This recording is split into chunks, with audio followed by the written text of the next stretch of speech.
Bom dia, boa tarde, boa noite. Você está no Fala Saldanha. Vamos então aqui continuando nosso livro Hiperfoco com o capítulo número 7, que tem aqui como título Recarregue sua atenção. Descansar não é ócio. E às vezes deitar na grama sob as árvores em um dia de verão, ouvindo o murmúrio da água, observando as nuvens no azul do céu, não é, de jeito nenhum, desperdício de tempo. John Lubbock em The Use of Life. Tópico: quando você deve recarregar. Assim como o foco disperso permite definir intenções com mais frequência e melhorar sua criatividade, ele também ajuda você a recarregar.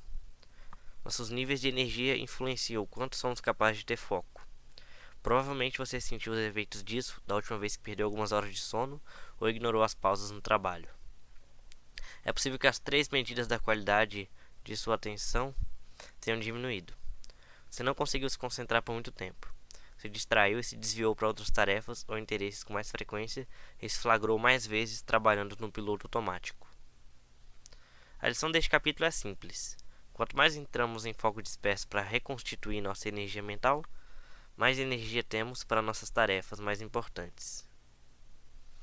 À medida que nossa energia mental se esgota ao longo do dia, a nossa capacidade de foco também se esgota. A recarga é fundamental e vale o tempo investido. Pesquisas mostram que o espaço atencional se expande e se contrai na proporção de quanta energia mental temos. Dormir o suficiente, por exemplo, pode aumentar o tamanho do espaço atencional uma média de 58%. E fazer pausas frequentes pode ter o mesmo efeito. Isso afeta a produtividade.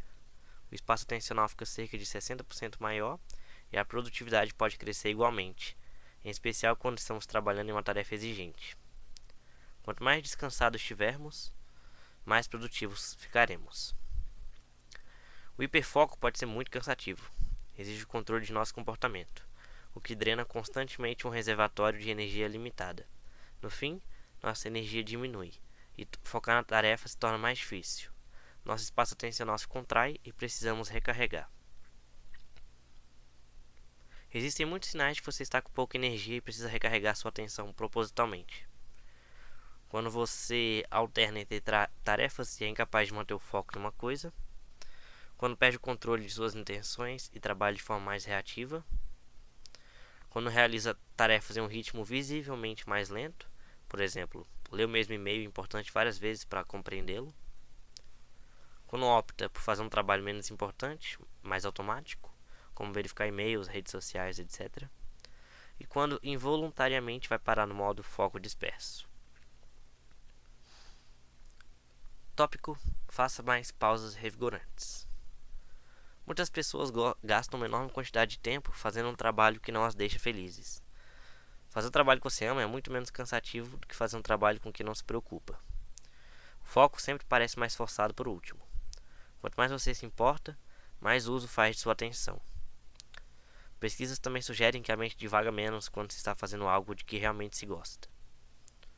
Além dos outros benefícios do foco disperso, praticá-lo cria um bolsão de tempo no qual não é necessário regular seu comportamento, o que restaura energia. A prática do foco disperso, mesmo se apenas por 5 a 10 minutos, permite que o cérebro descanse, ajudando a reconstituir seu reservatório limitado de energia mental. Estudos revelam que uma pausa revigorante no trabalho precisa de ter 3 características. Ela deve ser de pouco esforço e habitual, algo que você de fato queira fazer, algo que não seja uma obrigação, a menos que você realmente goste de cumprir com essa obrigação. Em suma, a pausa precisa envolver algo que seja agradável e não exija esforço. Pausas de trabalho divertidas e prazerosas oferecem os mesmos benefícios notáveis do modo habitual. Somente vai devagar para o futuro, enquanto você cria espaço atencional para mais ideias e insights. Pausas divertidas também energizam você para quando retomar o trabalho. Em geral, as pausas de trabalho não são tão revigorantes como deveriam ser, pois ficamos imediatamente ocupados demais, verificando redes sociais ou notícias, e nos distraindo de outras maneiras, sem recuar para de fato deixar a mente descansar. Na verdade, essas pausas são um codinome para atividades não relacionadas ao nosso trabalho, e, como ainda exigem nossa atenção, nunca temos uma chance real de recarregar. Em vez de pensar com clareza e propósito quando voltamos a trabalhar, às vezes acabamos reunindo energia apenas para trabalhar no piloto automático, verificando se novos e-mails chegaram e fazendo trabalho desnecessário e distrativo.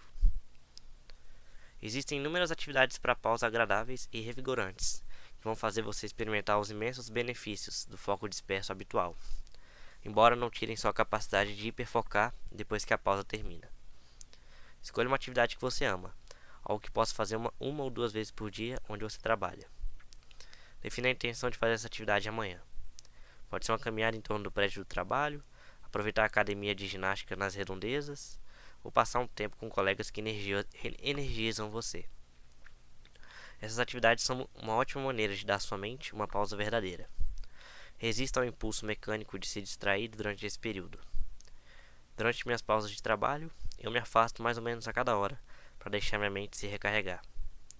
Amo caminhar até o café mais próximo sem celular, me exercitar na academia, bater papo com um colega ou ouvir um podcast. Aqui estão algumas atividades de pausa que têm funcionado para mim e para pessoas que já orientei. Sair para uma caminhada na natureza, correr ao ar livre ou frequentar a academia do trabalho, se a empresa tiver uma, ou fora. Meditar, especialmente se o seu escritório tiver uma sala de relaxamento. Ler algo divertido e não relacionado ao trabalho. Ouvir música, um podcast ou audiolivro. Passar um tempo com colegas de trabalho ou amigos. Investir em um passatempo criativo, como pintura, serralheria ou fotografia. Quando você escolhe uma atividade de pausa de que gosta, consegue ainda ter os benefícios do foco disperso habitual, enquanto descansa e se recarrega. Tópico: frequência e duração. Então, quando e com que frequência você faz uma pausa em seu trabalho? Como não há duas pessoas iguais, a frequência e a duração das pausas dependem de inúmeros fatores.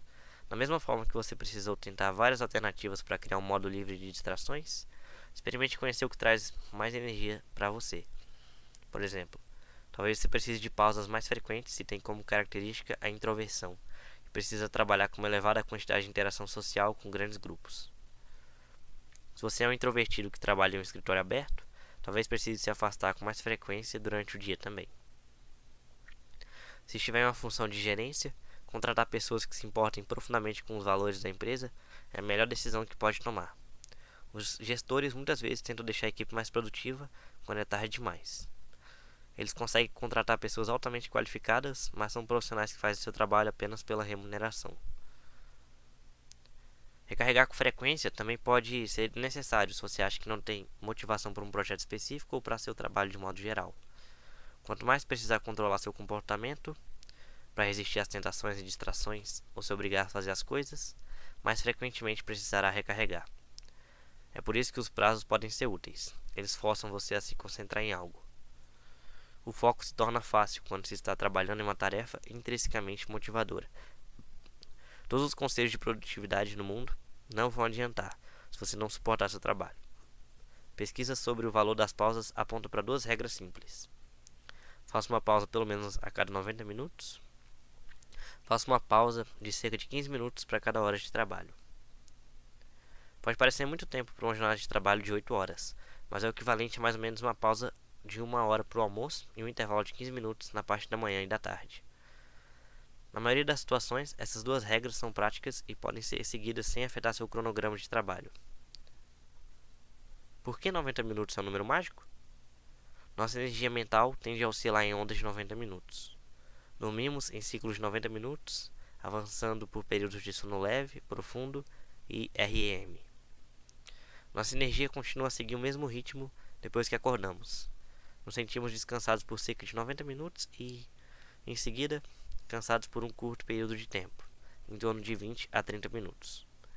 Uma pequena pausa a cada 90 minutos, mais ou menos, aproveita esses altos e baixos naturais no ciclo de energia.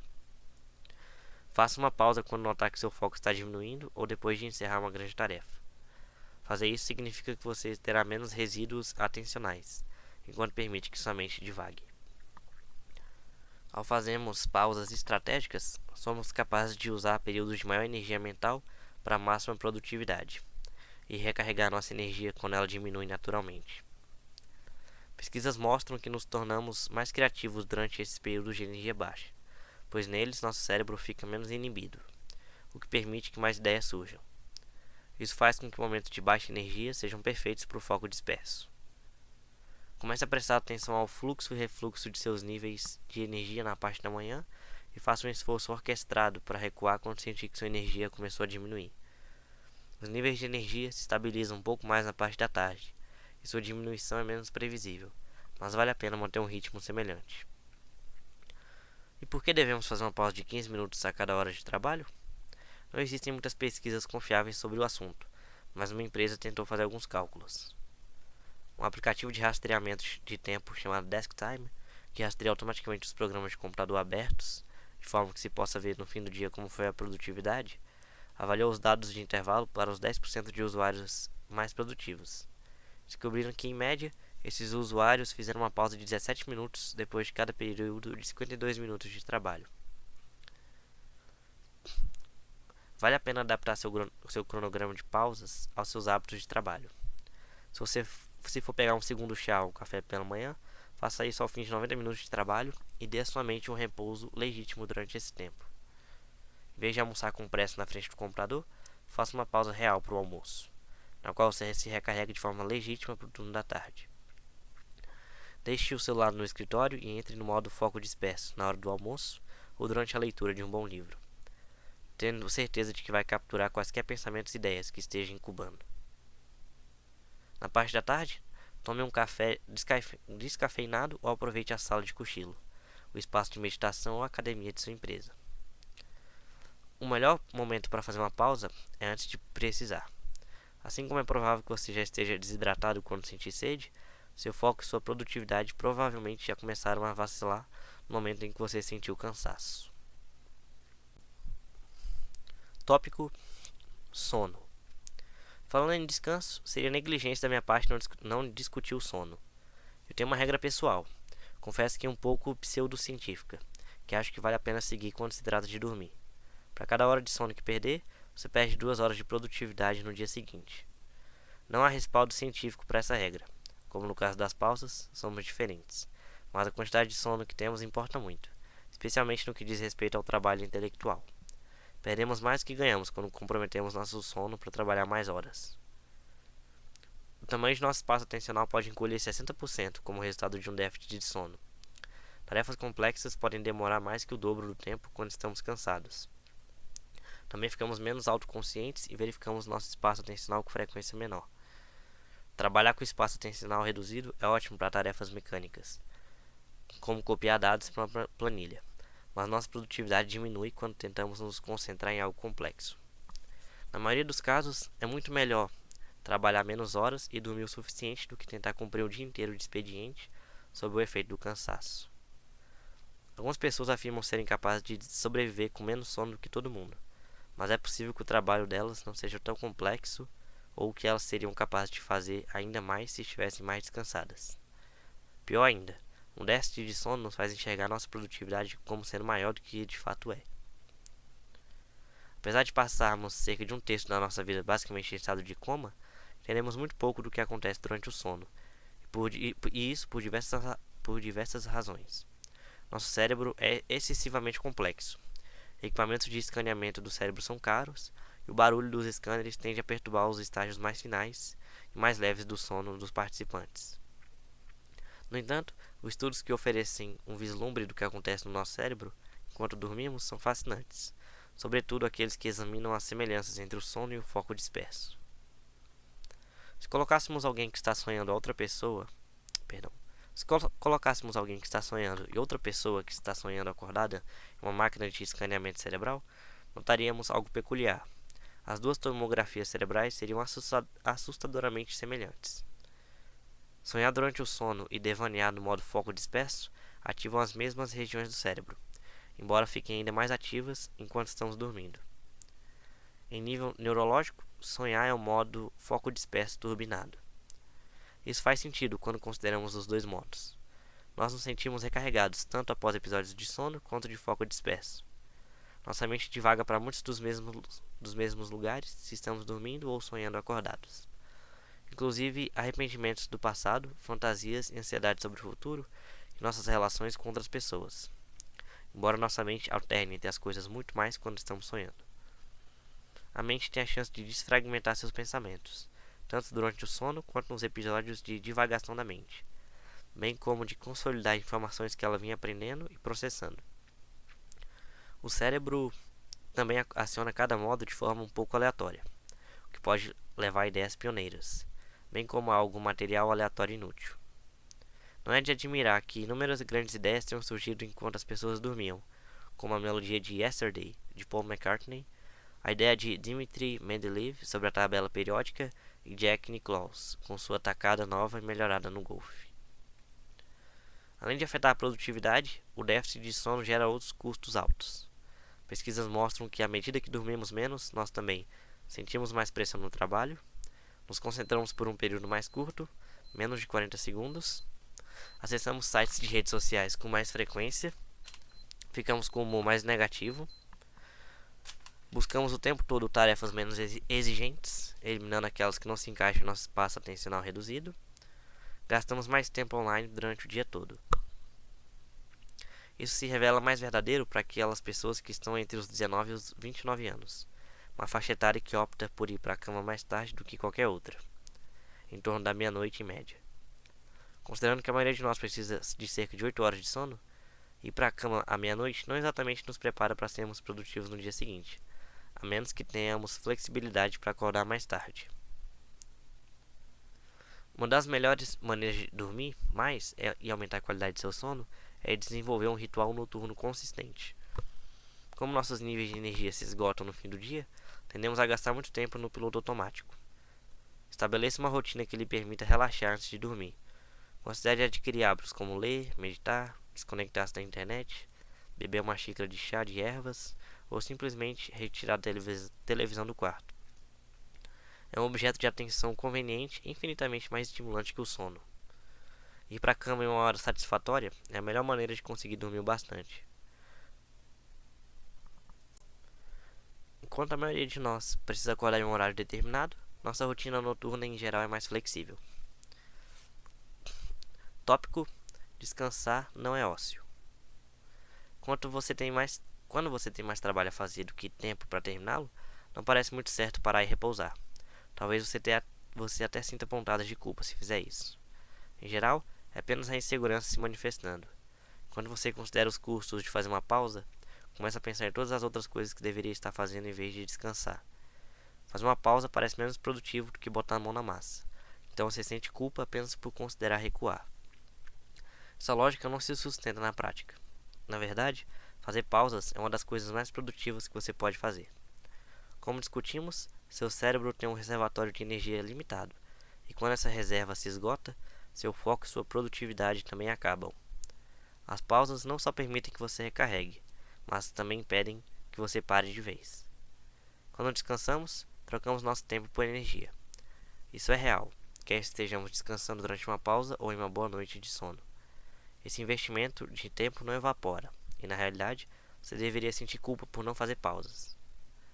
Muitas vezes ao longo deste livro, pedi para você olhar para trás, para seu trabalho e para sua vida, sugerindo que você pensasse em quando se sentiu com mais foco e criatividade. Há uma razão para isso. Você pode aprender muito com um pouco de introspecção. Se quer mais produtividade, criatividade ou envolvimento com seu trabalho, a verdade é que você já tem uma enorme quantidade de dados à sua disposição. Tudo o que precisa fazer é refletir sobre quando você já teve mais produtividade, criatividade ou felicidade e considerar as condições que levaram a esse estado. Vale a pena fazer um exercício semelhante aqui. Pense na última vez que você abordou seu trabalho com muita energia. Talvez tenha havido um período em que você tinha o hábito de se exercitar na hora do almoço ou fazer mais pausas do que de costume. Quanto você foi capaz de produzir nesses dias? Fazer mais pausas com certeza significa trabalhar de maneira mais inteligente e realizar mais. Ironicamente, quanto mais ocupado estiver, mais vai precisar delas. Durante momentos como este, a probabilidade de se sentir pressionado é maior. Você vai se beneficiar da perspectiva que o foco disperso oferece. Este capítulo é um dos mais curtos do livro, pois a ideia principal é simples. O modo foco disperso nos ajuda a recarregar a nossa capacidade de hiperfocar. além de permitir que planejemos o futuro e nos tornemos mais criativos. Final do capítulo número 7.